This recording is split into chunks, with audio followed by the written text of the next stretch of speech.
बिस्मिल्लाहिर्रहमानिर्रहीम। अस्सलाम वालेकुम students, this is Umaira Bashir and you are watching epic course. आज की वीडियो में हम डिस्कस करेंगे डीप्रोटोनेशन ऑफ ऑर्गेनिक केमिस्ट्री, यानी ऑर्गेनिक केमिस्ट्री में डीप्रोटोनेशन कैसे होती है।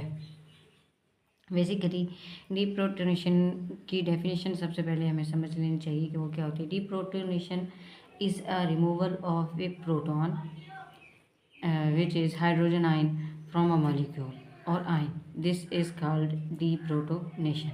It is a fundamental chemical process in acid base chemistry.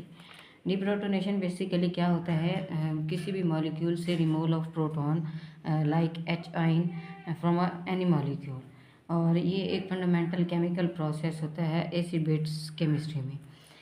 जब मॉलिक्यूल एक प्रोटॉन को लॉस करता है तो वो क्या बन जाता है, कॉन्जुगेट बेस। मैंने ये कहा कि डीप्रोटोनेशन क्या होता है, removal of proton from a molecule और ion, that is called deprotonation. अब इस प्रोसेस में अगर तो नेगेटिवली चार्ज पार्टिकल पैदा हो रहे हैं, नेगेटिवली चार्ज स्पीशी बन रही है, तो उसे हम क्या कहेंगे, बेस कहेंगे, कॉन्जुगेट बेस कहेंगे। या दूसरे एग्जांपल अगर मैं दूँ तो मैं ये कहती हूँ कि अगर कोई भी मॉलिक्यूल प्रोटॉन लॉस करता है तो वो क्या बन जाता है, कॉन्जुगेट बेस बन जाता है। एग्जांपल अगर मैं आपको दिखाऊँ तो एग्जांपल में एक एसिटिक एसिड ले लेते हैं हम। Acetic acid basically acetic acid एक प्रोटॉन मॉलिक्यूल जो है वो लॉस करता है। ये प्रोसेस जो है बेस की प्रेजेंस में होता है। क्यों? क्योंकि बेस में कैपेसिटी होती है, टेंडेंसी होती है, एबिलिटी होती है, एक सलाहियत होती है कि वो प्रोटॉन को एक्सेप्ट कर सके। अब अगर जनरल रिएक्शन हम देखें, जनरल रिएक्शन में होता क्या है, लेट सपोज एक H है, एक मॉलिक्यूल है हमारे पास HA+B। ये एक जनरल रिएक्शन एग्जांपल मैं आपको बता रही हूँ। ये क्या बन जाएगा, ये A रह जाएगा और ये H कहाँ ट्रांसफ़र हो जाएगा, इस B के पास, तो ये क्या बन जाएगा, HB। This is in this reaction HA क्या है, HA बेसिकली क्या है, एसिड है। HA क्या है, एसिड। और बी क्या है हमारे पास, बी बेस है। क्यों? क्योंकि बी ने एक प्रोटॉन एक्सेप्ट किया है, ये एक्सेप्टर है। यानी एच क्या है, एच ए क्या है, एसिड है, और ये प्रोटॉन डोनर है, इसने अपना प्रोटॉन दिया है। और बी क्या है, प्रोटॉन एक्सेप्टर है। अब यहाँ पे देखें तो ये ए क्या है, ए कॉन्जुगेट बेस है, और एच बी क्या है, कॉन्जुगेट एसिड है, किसका, इस बेस का। अब मैकेनिज्म अगर आप देखें, बल्कि एक रिएक्शन देख लेते हैं एसिटिक एसिड का। मैंने ये कहा कि एसिटिक एसिड CH3COOH ये क्या करता है, प्रोटॉन को लॉस करता है। प्रोटॉन लूज़ करेगा तो ये किस फॉर्म में आ जाएगा, एसीटेट आयन की फॉर्म में, CH3COOH। ये जब प्रोटॉन लॉस करेगा तो ये क्या बन जाएगा, CH3COO, नेगेटिवली चार्ज स्पीशी आ गया, प्लस ये क्या हो गया, H+। It means this reaction is called deprotonation. अब बेसिकली मैं पहले भी आपको बता चुकी हूँ कि इसमें हम बेस को लेते हैं। क्यों? क्योंकि बेस में एक्सेप्ट करने की कैपेसिटी होती है, टेंडेंसी होती है, एबिलिटी होती है। तो यही वो पॉइंट बता रहा है, facilitated by base which can be strong NaOH और वीक NH3। स्टेबलाइजेशन से पहले मैं थोड़ा सा आपको मैकेनिज़्म की तरफ लेके चलती हूँ। इसका मैकेनिज़्म हम देख लेते हैं, फिर ये पॉइंट्स देखेंगे।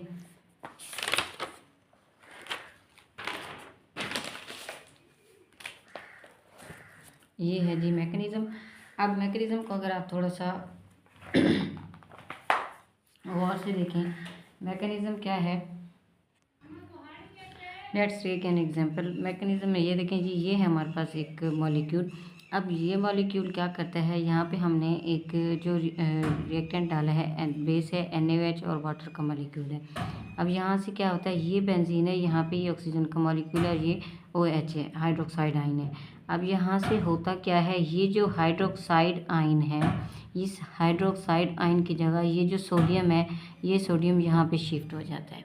ये सोडियम यहाँ पे शिफ्ट होता है और ओ एच वैसे का वैसे जब सोडियम यहाँ पे शिफ्ट होगा तो इस ऑक्सीजन पे कौन सा चार्ज आ जाएगा, नेगेटिव। अब इसका मैकेनिज्म देख लेते हैं। इसका मैकेनिज्म, ये जनरल रिएक्शन का मैकेनिज्म कैसे होगा जी, तो मैकेनिज्म में मैं ये बता रही हूँ। ये हमारे पास बेंजीन का मॉलिक्यूल और ये है हमारे पास ऑक्सीजन। यहाँ पे ये है हमारे पास हाइड्रोक्साइड आयन OH। अब ये जो सोडियम हाइड्रोक्साइड है NaOH, ये जो नेगेटिव चार्ज है, ये नेगेटिव चार्ज किसको अट्रैक्ट करता है, हाइड्रोजन को। और हाइड्रोजन यहाँ से रिमूव होके कहाँ शिफ्ट हो जाता है, हाइड्रोजन के पास। बाकी यहाँ पे क्या बच जाएगा, ये भी ऑक्सीजन और ये भी ऑक्सीजन। जब ऑक्सीजन यहाँ पे अकेला बचेगा तो ये बॉन्ड यहाँ से टूटेगा, ये बॉन्ड यहाँ से टूट के कहाँ शिफ्ट हो जाएगा, डबल बॉन्ड। यहाँ पे ये डबल बॉन्ड क्रिएट हो जाएगा और डबल बॉन्ड क्रिएट होने के बाद यहाँ से जो बॉन्ड टूटता है ये क्योंकि ऑक्सीजन की वैलेंसी पूरी हो जाएगी, तो ये एक यहाँ से जो बॉन्ड टूटेगा तो बॉन्ड टूटने के बाद ऑक्सीजन पे कौन सा चार्ज आ जाएगा, नेगेटिव। अब अगर आप गौर से देखें, मैंने ये कहा कि यहाँ से हाइड्रोजन आयन कौन ले जाएगा, ऑक्सीजन ले गया। ये ऑक्सीजन अकेला बच गया यहाँ पे। अब जब ऑक्सीजन यहाँ पे अकेला बचता है, ये बॉन्ड यहाँ से टूटता है, ये बॉन्ड यहाँ से टूट के यहाँ शिफ्ट अप होगा, डबल बॉन्ड आ जाएगा और ये डबल बॉन्ड यहाँ से टूटेगा, ब्रेकअप होगा। ऑक्सीजन पे कौन सा चार्ज आ जाएगा, नेगेटिव। और यहाँ पे ये सोडियम अकेला बच गया, बाकी ये वाटर क्या हो गया, रिमूव हो गया। अब नेक्स्ट जब ये सेकंड स्टेप पे जाएगा तो सेकंड स्टेप में होगा क्या, सेकंड स्टेप में ये होगा, ये जो ऑक्सीजन का मॉलिक्यूल है O2 है, ये जो सोडियम है हमारे पास, ये सोडियम क्या करता है, फिर ये सोडियम यहाँ से मूव करता है, किसके पास आने की कोशिश करता है, इस ऑक्सीजन के पास। जब ये ऑक्सीजन के पास आएगा तो यहाँ से ये डबल बॉन्ड टूटेगा और डबल बॉन्ड टूटने के बाद कहाँ पे शिफ्ट होगा, यहाँ पे ऑक्सीजन की तरफ। As a result this is oxygen. और ये जो डबल बॉन्ड यहाँ से टूटा था ये क्रिएट कहाँ पे हुआ, वहाँ पे ऑक्सीजन पे O और सोडियम का आयन। ये हो गया किसका, डीप्रोटोनेशन ऑफ, ये मैकेनिज्म हो गया डीप्रोटोनेशन का। एक और अगर मैं आपको एग्जांपल दूँ मैकेनिज्म की तो उसमें होगा क्या, let us take an example of deprotonation of acetic acid CH3 COOH CH3 COOH। so CH3COOH acetic acid.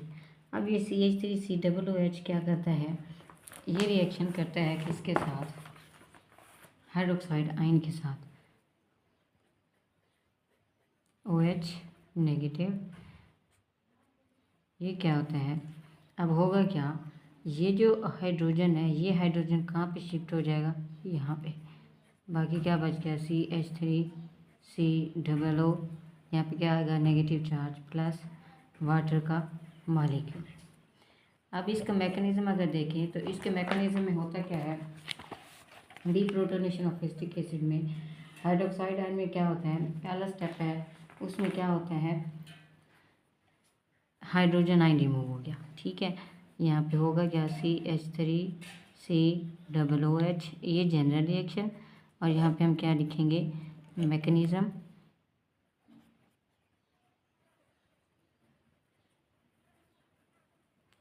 CH3COOH plus OH negative, ये CH3COO प्लस वाटर, ये हाइड्रोजन यहाँ से रिमूव होगा, यहाँ शिफ्ट होगा, ये क्या हो गया, स्टेप 1। अब स्टेप 2 में क्या है, प्रोटॉन ट्रांसफ़र होगा। अब जो हाइड्रोक्साइड आयन पे लोन पेयर है वो लोन पेयर अटैक करता है किस पे, OH ग्रुप पे, एसिटिक एसिड के OH ग्रुप पे। कैसे, स्टेप हम यहाँ पे लिख देते हैं जी, स्टेप 2। स्टेप 2 में क्या होगा, CH3COO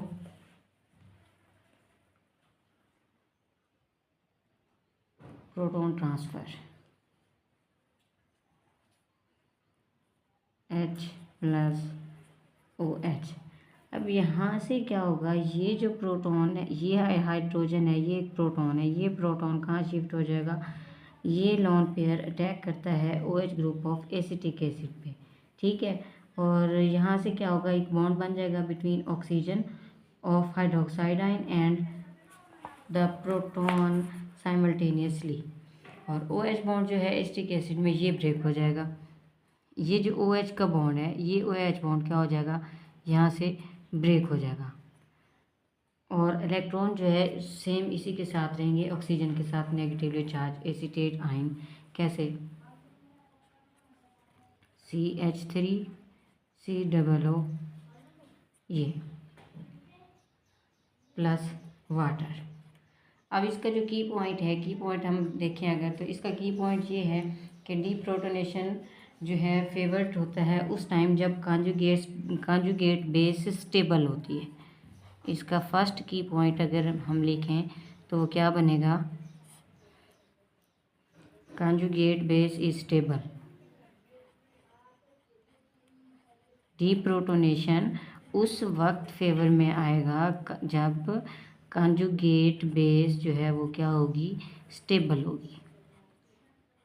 और सेकंड की पॉइंट अगर देखें तो स्ट्रॉन्गर एसिड है तो वो डीप्रोटोनेट इजीली हो जाता है।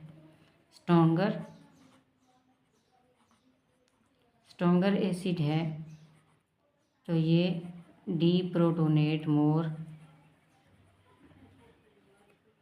More easily. और थर्ड इसका की पॉइंट देखें तो अगर बेस की स्ट्रेंथ है ज़्यादा, बेस की स्ट्रेंथ बेस करती है डीप्रोटोनेशन पे कि जितनी बेस स्ट्रॉन्ग होगी उतनी ही डीप्रोटोनेशन ज़्यादा होगी। इट्स ऑल अबाउट डीप्रोटोनेशन इन। तुम ऐसे पकड़ के, हाँ ऐसे पकड़ के खोलो। हाँ बंद कैसे करना है? बंद जब हो जाएगा इसके हाथ देना, बंद हो जाएगा।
Rồi kia ra cũng là ta thôi.